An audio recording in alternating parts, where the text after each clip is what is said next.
Good morning. Happy New Year. I'm Justin Lee Peterson. Welcome to the Bond Sunday morning service, our first of this year. You can get involved by calling 1-800-411-2663, 800-411-BOND, or email us church@bondinfo.org, church@bondinfo.org, and put your name in town, and I can answer any questions for you concerning the topic of today. And again, Happy New Year. Happy New Year to everybody here. This is 2010. I'm glad to see everybody. I'm glad you made. A lot of folks are sick with the cold, so I'm glad you guys was able to come out.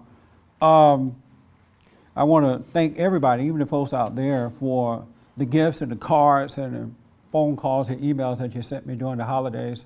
I absolutely appreciate it. It was a good holiday for me. You know, I couldn't believe that today was Sunday.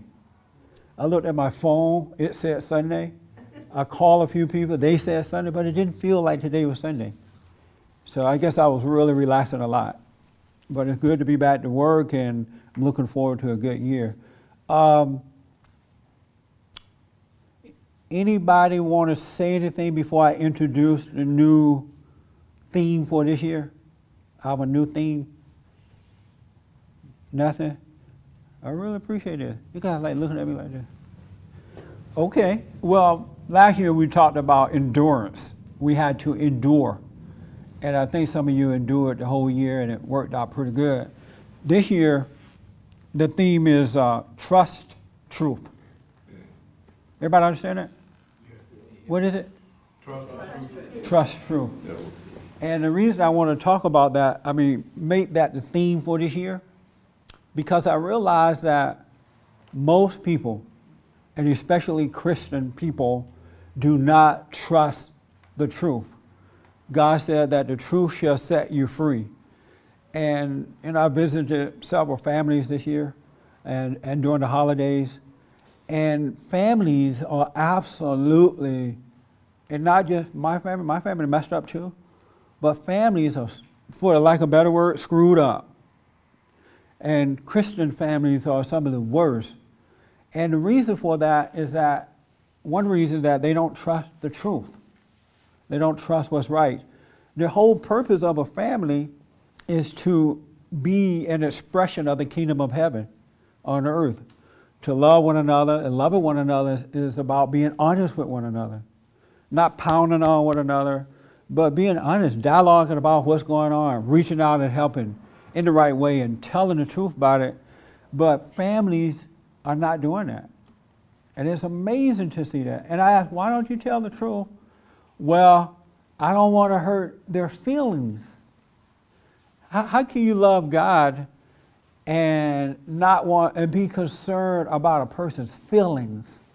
And especially in your own family. It would seem that you want what's best for your family, and you should know that it's the truth that's going to make that what's best. But most people trust lies over truth. They'll rather lie to you or not say anything at all about it rather than hurt your feelings as though things are going to get better. It is absolutely amazing. And then in business, I counsel with so many people in business who think that it's better to lie to the customer rather than being open and honest with the customer. You know, being fair and doing the best that you can. They're afraid that if they don't lie to the customer, that they're not going to get the business. And these are like Christian people. And so I'm thinking, how can these people call themselves men and women of God, and there is no godliness in there? There's no truth in there. And then what I've noticed, though, when you do tell the truth, you got to go to war. There's a war going on. I was talking to a young man in another state by telephone over the holidays, and he was in shock because his girlfriend, his live-in girlfriend, invited her friend's daughter over to play with his daughter, for the holidays. And his daughter is 3 years old. And this old little girl is 3 years old too. And he walked in the room and caught the other girl kissing on his daughter. She had laid her down on the bed and was holding her face. You know how we get married and you're about to say, I do. You can kiss the bride and the man hold the woman's face and kiss her. I guess they hold the face. I've never done it. Don't you normally hold the face when you kiss them? But he said that this little 3 years old was dominating his daughter, had her down on the bed, kissing her in the mouth and holding her like a man. And it just shocked him. And so he walked in and he said, what are you guys doing? And they jumped up and they said, nothing, nothing, nothing. We're not doing anything. And he was amazed that at 3 years old, they knew that they were doing wrong. And yet they tried to cover it up, you know. So they understood what they were doing was wrong, 3 years old. And what he realized is that he had not been watching his family close enough, because there's this theme out there now that you're supposed to let your children play with whomever they want. Don't offend other children by keeping your kids away from them. We see it a lot in the public schools when they fight against the voucher system. They say, well, we can't have the voucher system because you're going to leave some kids behind. So sacrifice your children. And a lot of families are sacrificing their children to corrupt children because they don't want to offend the kids or the parents. And so what he later found out is that, I don't know, I don't understand the whole story, so I may not have it straight, but the little girl mother is the lesbian. And so this, apparently she's seeing the mother do something, and now she's acting it out too. And so I said, well, you got to talk to the family about it.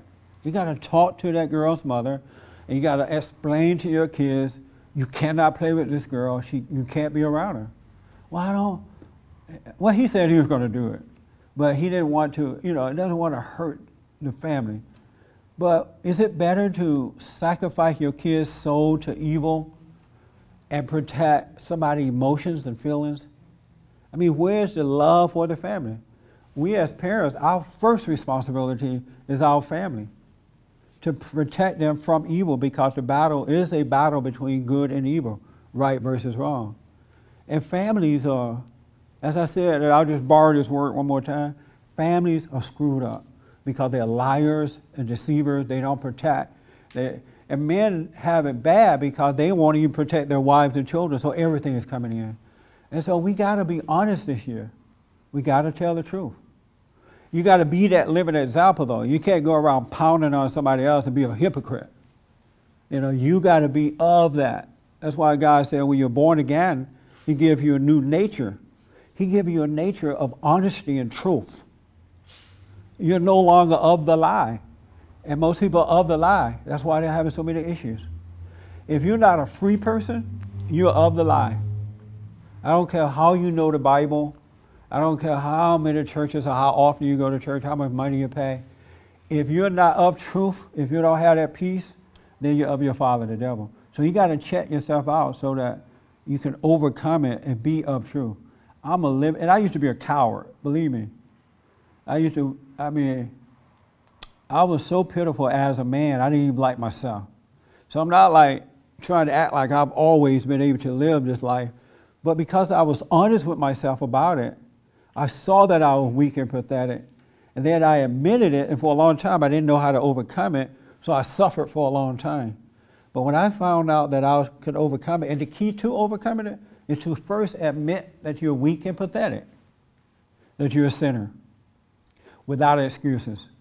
Then that's the beginning of waking up and overcome. Most people won't even admit that they're screwed up. Isn't that amazing? Everybody around you see that you're screwed up, but you won't admit it. We gotta trust truth. But when I was able to admit it, God allowed me to see it and overcome, and I've not been the same for 21 years. This is working on the 22nd. And so you gotta trust truth. I love truth more than I love anything else or anybody else, because nobody was able to help me to do it but God. Nobody was able to set me free but Him. No money was able to set me free but God. And I'm unwilling to sacrifice that freedom to anybody or anything. I had a warfare with my cousins and uncles and aunts this year, and especially during Christmas. But it was a good and fun battle. I mean, it was like I had walked into a KKK meeting at Christmas dinner. and they wanted to know why you here. Everybody was coming at me. But I loved it because it showed me my relationship with God. You cannot love God and love anything else or anybody else. Isn't that something? Yeah, that's something, Jesse. It really is. You cannot, because whatever you love control you. If you love money, women, men, your children, your house, your friends, your education, then that's what's going to control you. You can't love anything else but what is right. And most people love everything else but what is right. When you love your children, you cannot stand up to them. Your kids will make you homeless. And most kids are crazy nowadays anyway. I was thinking the other day, why even have, and I love the family. I love the idea of family. But I'm thinking, what's the purpose of having children that when they become adults, they are nothing but problems? And most children today are problems as adults. Have you noticed that? Yeah, I kind of notice it once in a while. But I hardly know a family where they can say, you know what, I'm proud of my kids as adults. I don't have to think about them. They're good, decent kids. They're working hard. Yes, they may, they have their issues, but they're working them out. I can finally, just relax and enjoy my life. I don't know anybody like that. I know maybe 2 families that may be like that, and they live in Russia. But everybody, for the most part, are having problems with their adult children. And when I was growing up, my grandmother always said, you know what, you're out of here at 18. Get it right now because you're on your own. And when I left home at 18, if I had trouble, she doesn't know about it because I prepared for that. But not today. Our battle is a spiritual battle between good and evil, and if we don't get it right in that home, you're going to have trouble the rest of your life, for the most part. So we got to trust truth. And it starts with you. I absolutely love truth, and I can't help myself. But I love being honest about myself first. Because if I can't be honest about myself, then I'm not going to be able to be honest with and about other people. So you got to trust the truth. Trust God. And it's not just some little fancy word, it's a lifestyle. All right? Okay, I saw some hands and I wanted to kind of get that out there so we could get rolling. And when I say trust the truth, let me just say this. I really mean trust nobody. Trust nobody or no thing this year. And I don't mean go out there like, oh, I'm not going to trust you. Not robotically. But don't put your faith in anything but truth this year. And the truth is God, and God will set you free. Because whatever you put your trust in, it's going to control you. And it's going to let you down. Because it's a false God. All right? And so don't go out, and I hope to clean this up a little bit more. Don't go out. You do trust people, but you don't put your faith in them. If somebody says, you know what, I'm going to do this for you, give them a chance to do it. Wait and see. And then if it doesn't work out, don't be mad at them. They have a right to be a liar. I'm getting ready to put somebody out of the barn home right now because they say, oh, I'm an adult now. I can do what I want. I don't have to follow the rules. I say to them, you know what? You are absolutely right. You're an adult. You don't have to follow the rules, but not in my house. And I'm not mad, and they have a right to make that decision. And that's how we have to treat people. You cannot be of truth and be mad at another person because they decide to live a hell of a life. They have a right to do it. If it's your mama, your daddy, your mama, your sister, your brother, your cousin, your husband, your wife, they have a right to live a messed up life. You don't have a right to be mad at them, but don't let them impose on your life. That makes sense? Mm-hmm. And too many people allow other people to impose on their lives. And it's ridiculous. And some of the most unhappiest locations on earth are in the homes. They're not at the bar. They used to be at the bar. The homes are unhappy today. And if you can't be happy in your own home, then there's something wrong. That make sense? Yes, yes. Thank you, buddy. And because of that, I'll go to you first. Thank you, Jesse. Yes, sir. And what did it feel like for you for God to lift that load off of your shoulders when you decided to trust the truth? I mean, was it instantaneous, or was it take a short time? How That's for a you very to good become question. carefree and relaxed and not worrying about anything that's going to happen? How did that transpire in your experience? That's a good question. I'm glad you asked, because this is the first day of the year, and if I have to share everything about my life to help you, I will. Long story short, I grew up weak, insecure. I was very emotional. I used to know what my grandmother felt like, because my grandmother raised me, so I had her influence, and so I used to know what she felt like. That's how insecure and emotional I was. And when I used to date, if the woman got mad at me, I didn't know how to handle that. So I had to do everything I can to keep her satisfied. And then if I wanted to break up with her, I would find another woman, have her like on hold, because I couldn't stand being alone. That's how bad I was.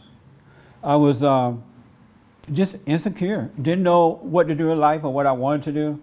And I remember when I used to try to stand up to people, speak up for myself, I would get the words right here and could not bring them out. It was like a lump within my throat. And if they came out, they were so soft and watered down, they had no effect. Anybody ever done that? Yes. They had no power, no authority behind them at all. That's how bad I was. But the one thing I had sense enough to do, and I don't quite know why yet, I knew I was wrong. I used to say, you know what, I'm a messed up person. I know I'm weak, but I don't know how to overcome this. I never, even though I went on with my sins and had fun sinning, doing all that stuff at times, but I still knew it was wrong. I knew it was sin, I just didn't know how to overcome it. Something about me kept me in that spot of knowing that I was wrong. And so I used to ask preachers about, how do you get over this? I asked other adult men, how do you get over? Nobody was able to help me. Long story short, I remember 21 years ago, I asked God, just let me see myself. I really wanted to see everything about me. Nobody had told me to do this, but I was just so, I was still living, I did the drugs. Anybody ever smoke marijuana? Well, if you haven't, there's a store right down the road from us. They sell it now. You can go to the store. Wouldn't that have been nice when I was growing up to walk in the store and buy a joint? Didn't have to worry about getting arrested. Yep. But so I asked God, let me see myself. And I forgot I asked the question. I remember asking it. And I got up and I was getting dressed one day, and I'm looking in the mirror, thinking I'm all sharp looking, and I saw a total, dirty, dark, wicked man. And just as a flash, I saw myself, and it was pretty bad. And right after that, I'm riding down the road, and I heard a preacher say, when you pray, you need to be still and know the truth. Just shut up, be quiet. Went home, and I sat down, and right away, I was able to see in a way I had never seen before. It was like another way of seeing, but in that seeing, it also freed me up. It took away all of my fears and doubts and worry at an instant, and I've not been the same since. And he gave me perfect peace. And I think, as I think about this, I think it was because I always knew I was a sinner. I knew I was wrong. Even though I had fun sinning at times, I still knew it was wrong. Even though I went along with it with everybody else, yeah, this is cool, And the people judging us, there's nothing wrong with sinning, I still knew it was wrong. But he changed my life as an instant by allowing me to see it a different way. He kind of wiped my slate for me, and I've not been the same. It's like he took away an old nature, and I've not been able to go back to it. It's not there anymore. It's not even something I have to think about. Isn't that a nice way to live? And that's what Christ came for, to set us free, to give us a way out. It's not an option. Once you're born again, it's not an option anymore. The option is to be born again. That's the only option you have. or just live and die as you are.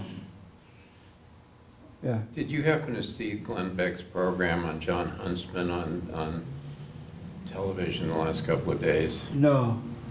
He introduced him as the richest man that he knows and the most honest man that he knows. And he's a man that built a cancer hospital. He's a billionaire. And they asked him at the end of the program, they said, well, what would you suggest to make people the most happy in their lives? He says, first of all, find something every day that you can do for somebody else. Yeah. Number one. Secondly, get rid of the bag of rocks around your neck and don't drag yourself down or beat yourself up for anything that you've ever done. And here's a guy that's giving all of his money away to build cancer hospitals. He's had cancer himself. He's had 2 wives that have died of cancer. And I found it very interesting. Yeah. Very strong character. And he's right about that too. But what I would add on to that, what I would recommend, if you really, really want to be free, you got to drop all anger. You got to forgive. Because that's what God allowed me to see, that it was that anger toward my father and mother that was holding me back. You're not going to be free until you can absolutely forgive. Because that resentment, that anger is the nature of the deceiver. It is his personality, it's his attitude, it's his way of life. And when you have any anger in your life, you're of your father, the devil, and you're not going to move forward. It's just a fact. Nothing can do it. It's a spirit. It's a nature. It's an identity. Our battle is a spiritual battle between good and evil. And you can tell when you have that anger, you have problems speaking up in the right way. You're afraid of hurting people's feelings. You have fear and doubt and insecurities. All those things are with you. Even if you pretend they're not, they are there holding you back. But when you don't have any resentment, there is no resistance to life at all. Isn't that amazing? But people with anger have a resistance to life. They try to avoid conflict. Oh, I don't really want to have to deal with this today. I don't want to tell this person because I just don't feel like it. Or I don't want to face myself because it's just too painful. They're fighting against life. And that's what people do who have anger in their hearts. Because it's of the father, the devil. You can't be of God and have one iota of anger in your heart. You can't be overcoming anger. You either have it or you don't, because it's a new birth. It's a new salvation. So you can't be of the Father. And when you have this new nature, then you see how to give. And the more you give, the more you get back. But you're not even thinking of it that way. You just see a need in the right way and you do it. And I'm a dummy. Believe me, I'm so glad I'm not an intellectual.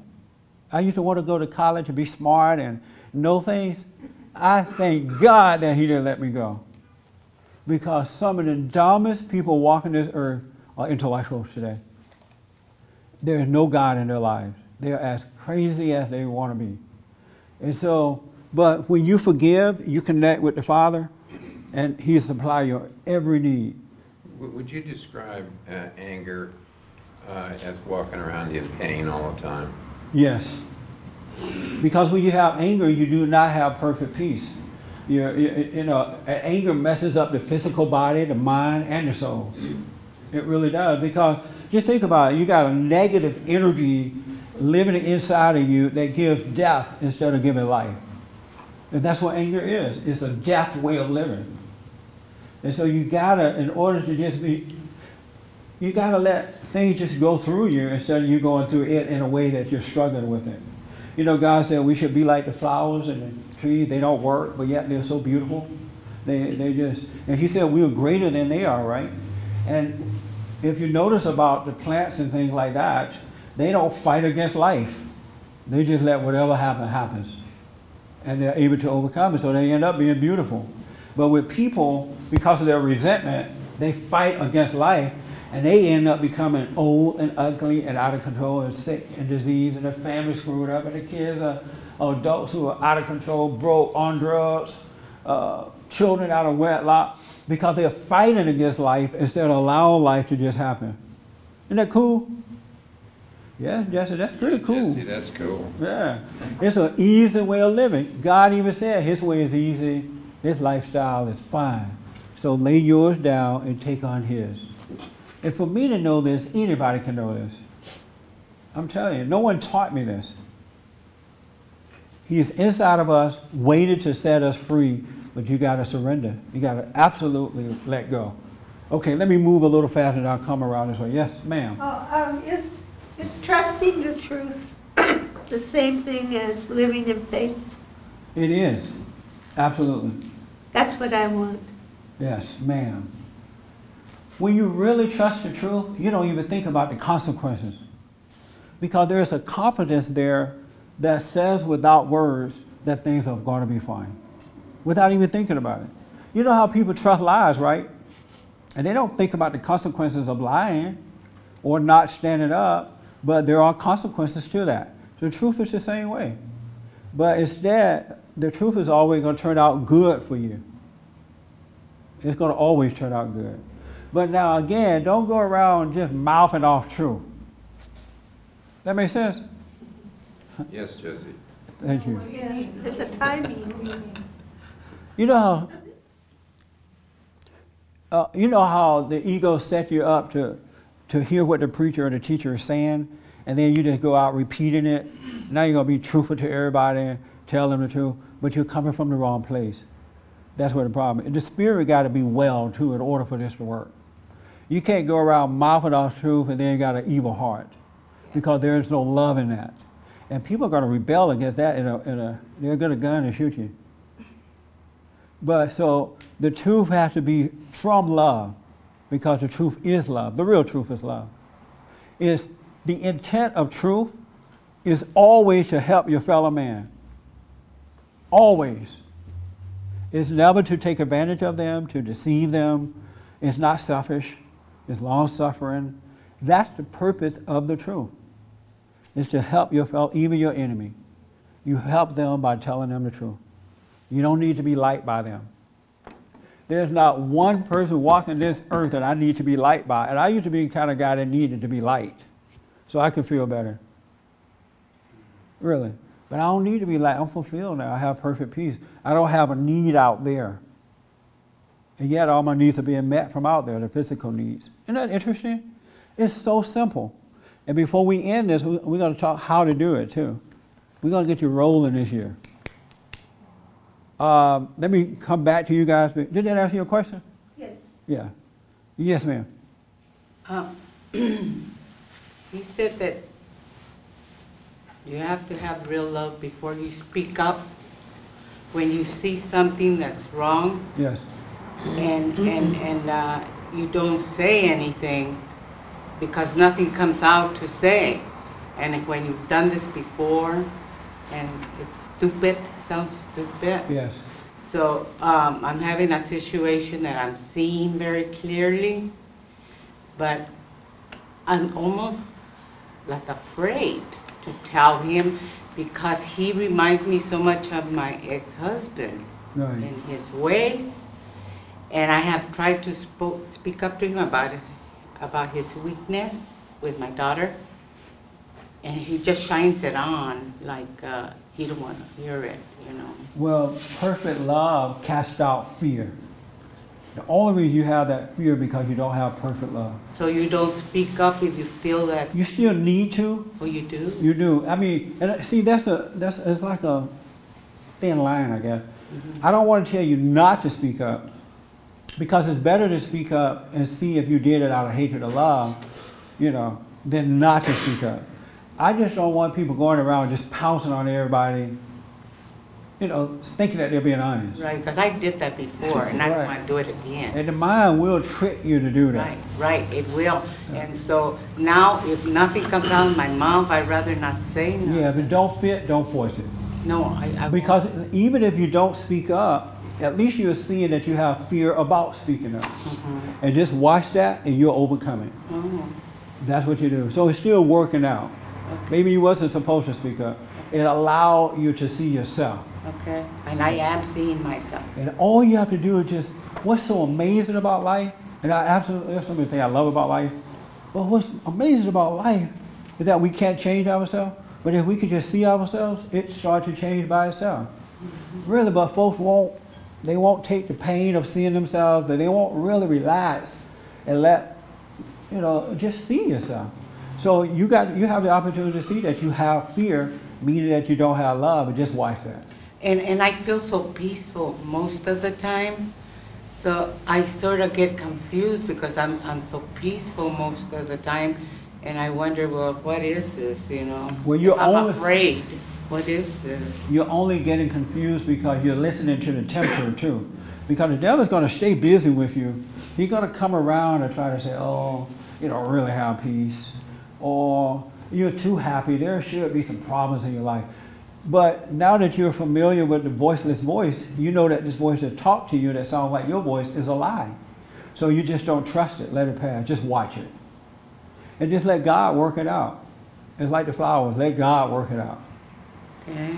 And so whenever you trust that other voice, it will deceive you. And I haven't done it. I keep hearing it. You have to. Then people tell you should say something, and I just leave it alone and watch it. It'll work itself out. You had your hand, Lou? No, I'll wait for the how to. I'm sorry? I'll wait for the how to. You said what now? I will wait for the how to. Oh, okay. Yes, ma'am. When you were talking about your story and you said you finally asked God to show you yourself. Yes. And then you said once you saw yourself and it was just immediate. You did this thing and then you were immediately free after 20 years. Yes. Now I want to know about a process of that. Like, you see yourself becoming better. You see yourself becoming, meditating longer. You are becoming better. Right. Can that happen? I mean, because it's miraculous that happened to you. It is. Moments, Yeah. just instantaneously like that. Yes. And so I feel like I'm getting better at things, of being quiet when I should, of communicating without anger to people what I need to communicate to them. So I see a gradual change in myself, and I don't want to, throw that away because it's good. So I mean, the only word I need you to get rid of is process. Because if you think process, it's going to take a process. That's how it will just take forever and ever, and you always see yourself getting better, but never arriving. With God, there is no process. It's already in play. It's already there. It's just that you don't see it yet. And we've been taught by the deceivers, and some of them meant well, that it's a process. Oh, life is a process. Get it over, it's a process. But God said he can change it in the twinkling of an eye. So get rid of the word process and just learn to live where God is. And God is in right now. He's not in the past. He's not in the future. He's right now. And in right now, everything happened right now. It's not a process. But if you think process, you're going to believe process, you're going to act process. So you got to drop all what you've learned and just learn to live in the fullness of right now. Because in reality, that's all you have. right. The past is dead and gone.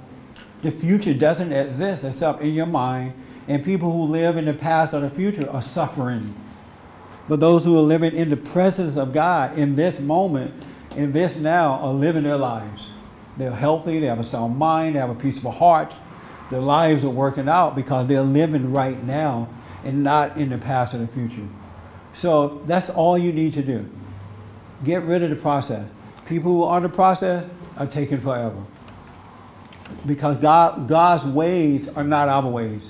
His thoughts are not our thoughts. He's in the present. He said, come into the presence, not into the past or in the future. So just be aware of right now. You want his mindset. That make sense? Yeah. Yeah. And that's what I want you to practice. Stand out of your imagination. Okay. So as a man thinketh, so as it is.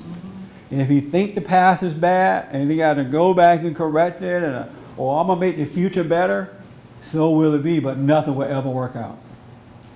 All we have is this very moment. Nothing else exists except in your mind. Isn't that interesting? Mm-hmm. There is no process. Only for the children of the devil. So just relax that mind, let that go. And be honest with yourself and with others. Never, ever, ever, but never, ever, ever, never feel sorry for yourself or your fellow man. Never do it. I had a young lady I was talking to on the weekend. She was telling me all her problems, just laying around, about to cry. And I'm thinking, wow, this lady have a good life. Everything she said has given her the opportunity to say, you know what, God, I'm trying to work my own life out and it's getting worse instead of getting better. I can't do it. I'm done. That's everything she said was saying that to me. I'm like, when would she wake up and realize she can't make it better? You know, what would it take for her to say, you know what, I can't do anything about I wanted these things, I've tried these things, I've gone to this place, I've done this, and everything keeps getting worse. At some point you say, you know what, I can't figure this out, I'm done.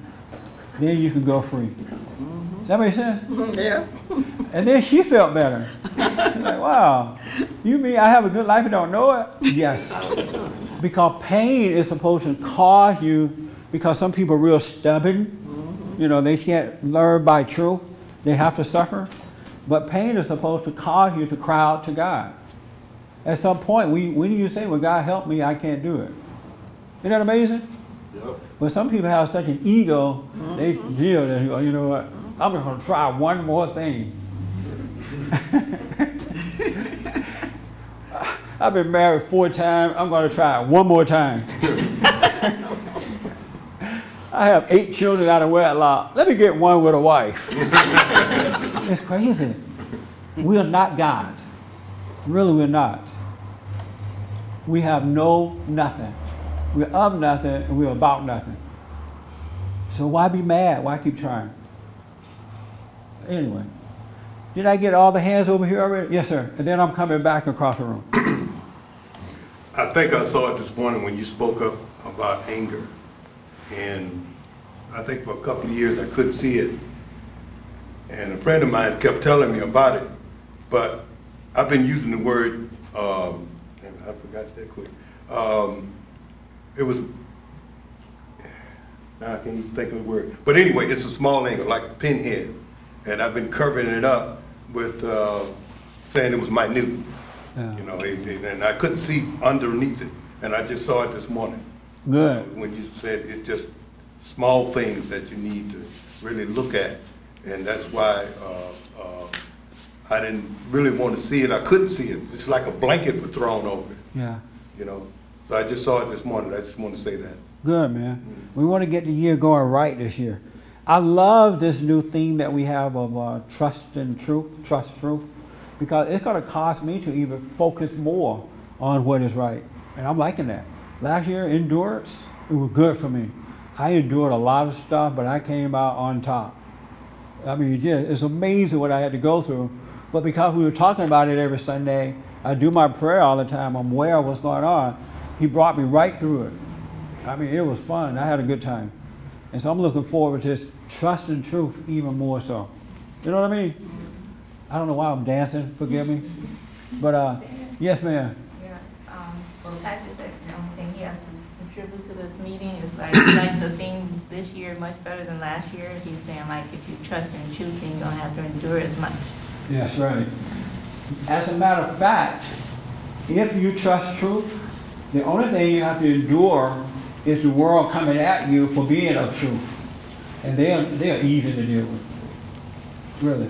The world is so easy, it's not even funny. Because you don't need them. You're not attached to them anymore. Also this year, the one thing I want you to know about trust and truth, you become an individual. You're not a collective of people. And then you identify with people who serve the same God, but you become an individual. But people who trust the lie, it's like they got to gather with everybody else. Like all the blacks got to be black, all the whites got to be white. It's like you got to find something to feel secure with. You're not an individual.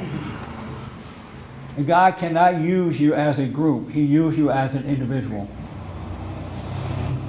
One person has a greater power than 1,000. But if you identify with the 1,000, you're weak with a group. Now, yeah, it's good to work together as a group, but you got to become an individual. And for me to say this, because I could not be an individual at all.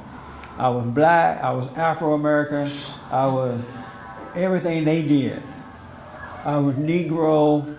Now I'm just an Akaton. And I admitted that I'm an Akaton. Did I do that? And I'm okay. You know how I know that I'm Akaton? My staff hate this joke. I know I'm Akaton because whenever the white man said, he's sick, I said, yes, sir, master, we're sick. Gotcha. So I'm Akaton. I'm proud of it. No, I'm just playing. I'm not proud of Doug saying don't say that. Because it'll be all over YouTube. Reverend Peterson said he's proud of me at Akaton.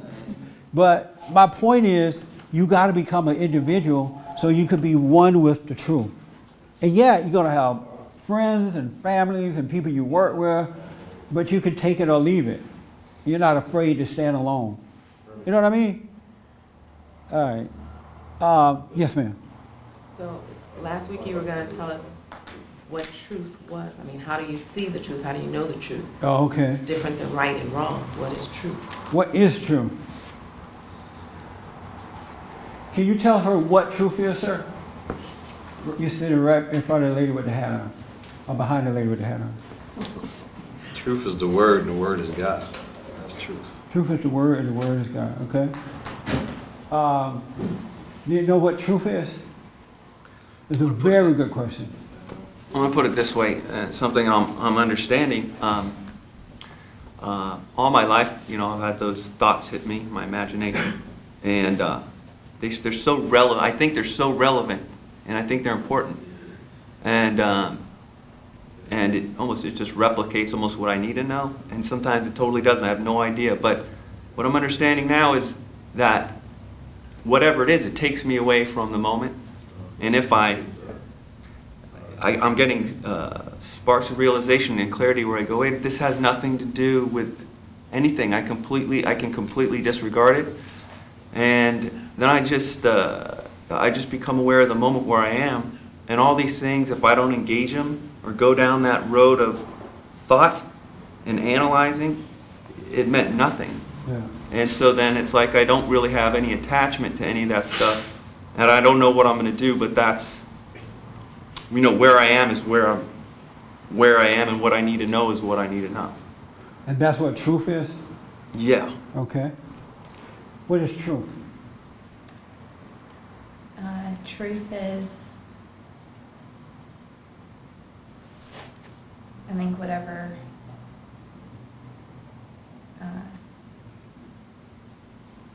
nothing's really coming to me right now. I don't know what to say. All right, yeah, don't force it.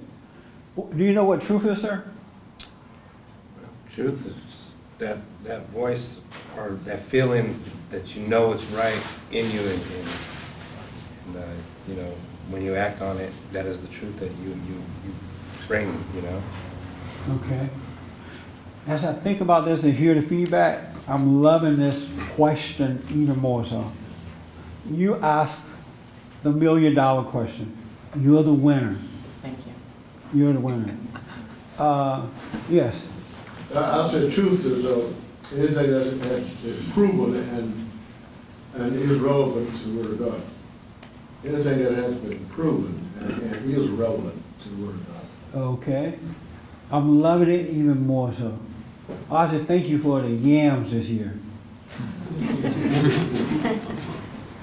I look forward to her New Year's holiday celebration. Yeah. She has these, like, next to my mama, she's the best one to come in. You win the award for that. Thank you.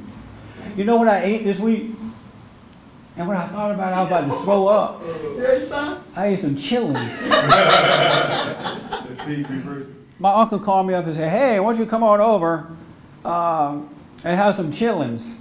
Everybody know what that is? No. Chili? No white people know what chitlin. How do you say it? Oh, chitlins. Chitlins. They live in collard greens. Don't you feel sorry for white people? They don't get a chance to eat chitlins and hot balls and. Well, they probably eat them now, but at the time they fed them to the slaves. Yeah. Oh, yeah. Right on time. Okay. Thank you, Doug. Chitlins is hog guts. Yes. Guts. Intestines. Oh. Belly. The belly. Yeah, everything that's inside the pig. Clean. Yeah. My uncle said, come over get some. I said, you better make me throw up. He said, put some hot sauce on it. It'll taste good. I put those hot sauce on those things. I closed my door so nobody could get any. It was so good. They're good. They're really good. I had black eyed peas, okra, and macaroni and cheese and chitlins. Now you know I was in heaven, huh? Forget about the truth. That was good. Okay. Yes. Truth is the light that shows you the right path to life and to the spirit. Okay. I mean, you know what it is? Truth? Uh-huh. I mean, truth is the truth. That's all I say. You know it when you hear it. Truth is the truth and you know it when you hear it. A lot of people don't know the truth when they hear it. I don't know how to describe it, but Frankie, tell me real fast what you think it is. Big thing is the truth. No. Yes, you can. I don't know, it's, at any moment, it's given to you. You decide if it's right or wrong, but at any moment. Any moment it's given to you, then you decide if it's right or wrong. Then it's, you know, something like that. See, I told you asked a $1 million question. You win. Thank you for that. You wanted to tell me real fast? Anything that isn't a lie. Anything that isn't a lie. I'm loving this. That's good. What is it, Robert? That's the opposite. I really have to look into it further. Okay. What do you think it is, baby? It's the quiet conscience, the spirit that shows you that is not thoughts, it's not words, it's just silent knowing. Okay. And with me, I was... Don't give me no long story. I'm in a hurry. I was raising my hand earlier. Oh, you did? Yeah. Oh, I'm sorry. Go ahead. This is related. Okay.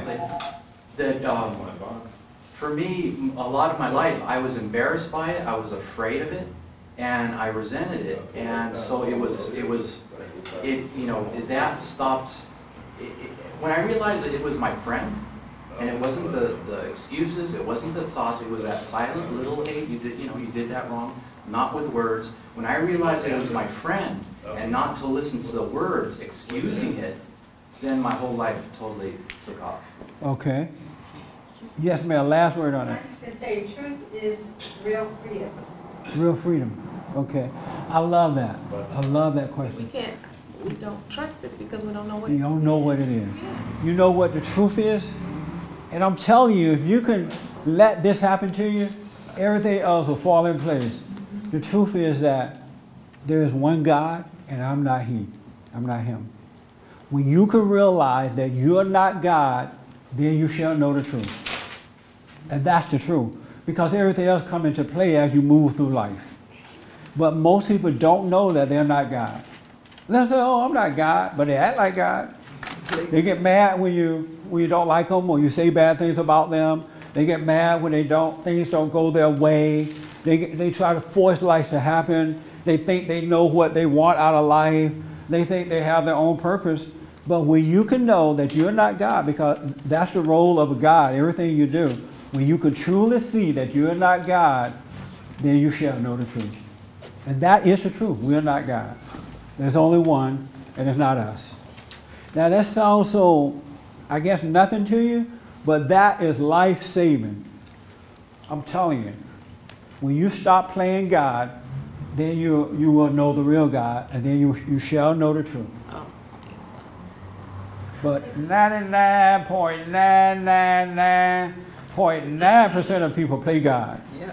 Every time you get angry, every time you feel fear, every time you have doubt, every time you lie, every time you go into denial, every time you plan your life, every time you come up with an idea, every time you do all that, you're playing God. But those aren't the characteristics of God. Yes, it is. When you take control of your own life, it's a God-like characteristic. Otherwise, you let go. Yeah. You try to control your own life. Yes, ma'am. You're trying to play God. Yes, you are playing God. Okay. And He's not going to do anything to help you because there's not but one God. Let me take the call, and then I see you're still pondering. Okay, we have Al Noble from West Covina, California. Are prayer and meditation one and the same? Well, meditation, what I call be still and know, is prayer. Real prayer is where you realize that you don't know what to ask for. You don't know what you're doing, and you learn to be still and allow the truth to guide you. That's real prayer. You know, when you stop whimpering and whining and begging and saying that, because God said when you pray with those words, it's all vain because you don't know what to ask for. That's why He said, be still and know that He is God. You know, we have the Holy Spirit inside of us, and it will pray or intercede on our behalf. It's like in there doing it for us because we don't know what to do. So, and I know people pray with words, and every blue moon, that may or may not be okay, but it's best to meditate. What I call be still and know God. Just be quiet and let the truth catch up with you. And that's prayer. That's prayer. Okay, we have a statement from Clinton from the Valley. He says, the truth is what you see and understand without a doubt. Without a doubt. Without doubt. We'll tell Clinton, that's cute. Nah, that's good, Clinton. But the real truth is that when you can see and know that you are not God, then you shall know the truth. Because the truth, one truth for one moment may not be the best truth for the next moment. And so you are not capable of recognizing truth on your own. You can't even recognize a lie on your own. Think about how many times you've been deceived by yourself and by others. We cannot determine truth and lies on our own. So when you give up that God-like personality or attitude, the real God will step in, and He is the truth, and He'll live through you and guide you with that truth. But I mean, what everybody said is, I understand it. But give up being God this year. Stop trying to solve your own life and let the real God take over. Do you guys did you have a question about that?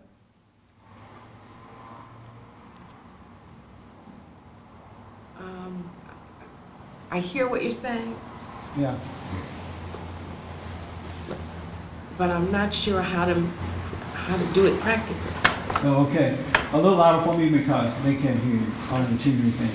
I hear what you're saying, but I'm not sure how to do that practically. You've said that before. You've said give up being God before. Yes. Realize that you're not God. I've heard that. I received that. Right. But how do you do that? Right. And I understand be still. Right. And allow God to catch up with you. But then after being still, you have to get up, and then you have to make a decision, or you have to do something. You have to go. You say get up and live your life. Well, if you're not God, and you don't make decisions, and you don't have ideas or anything, when you get up and go live life, what do? Very good statement again. This young lady in the back want to respond to it first. Yes, sir.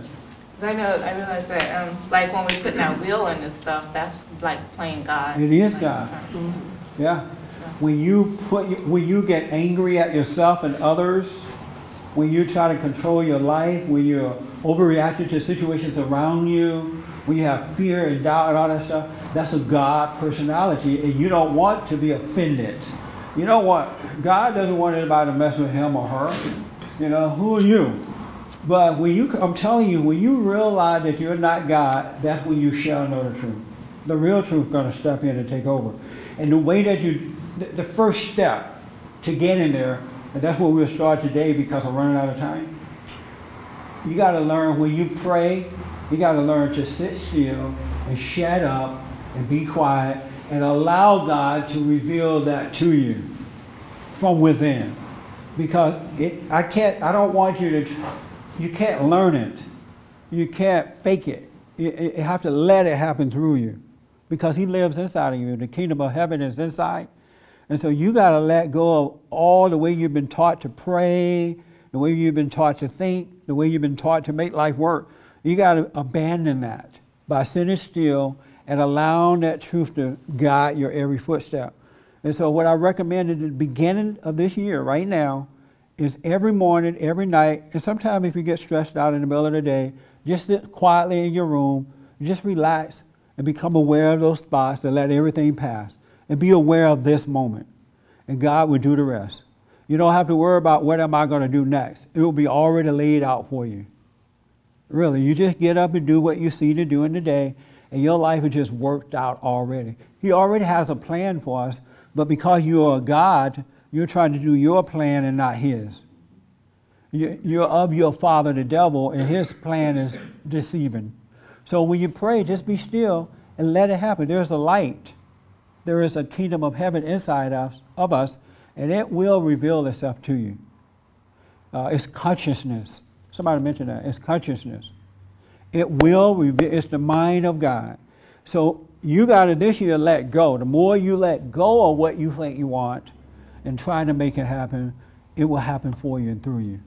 That make sense? It does. Yeah.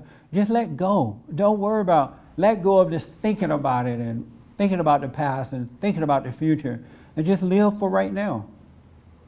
That's where the power is, insight, opportunities, love, good health, sound mind. Everything is in this moment, not in your thinking and planning. It's, smell the flowers. See what's around you. Don't be lost in your head because that's darkness. But for now, just start with the prayer and stay with that. And every Sunday, we're going to work on this. We're going to work on it on my radio show. We're going to work on this. Yes, ma'am. Do you recommend, like, us old-time meditators, like, to start using a tape if our mind is real busy? Like, Yes. I can't stay out of Yeah, go back to my little prayer CD. And just to get back familiar and calm down. As a matter of fact, one way of knowing that you're one with the Father, the real God, is that you don't overreact to your environment. You cannot overreact to it. You're calm in the midst of the storm. You really are. You can't help yourself. And so it's in stillness, it's in calmness where heaven and earth were created. And that's how we are created, in his image, through calmness, not through overreacting. But when you are God and of your father the devil, you're going to be overreacting. So learn to sit still and know him. All right? Did that help a little bit? It helps a little bit, but we've been through this before, and I don't know what I'm not doing or what it is that I'm doing. You're very stubborn. Your will. You can't believe that I need to abandon the way I've been thinking. And No, that's not true. I do know that. But then why are you trying to figure? You can't figure it out. You look like you're trying to figure it out. No, right now what I'm trying to figure out, because I've asked these questions before. I've tried to do it. I do sit still. I do meditate. I have not in the past planned to do anything. I've been such that I don't have to. And it doesn't come to me. Okay, well, we're going to work on it. I love where you're coming from. I know you want it, so we're not going to give up, all right? But I am totally out of time. Go to my website and get a copy of the Be Still and Know prayer CD. If you can't afford it, you can have it. Thank you so much, and we're going to work on True. Thank you, guys.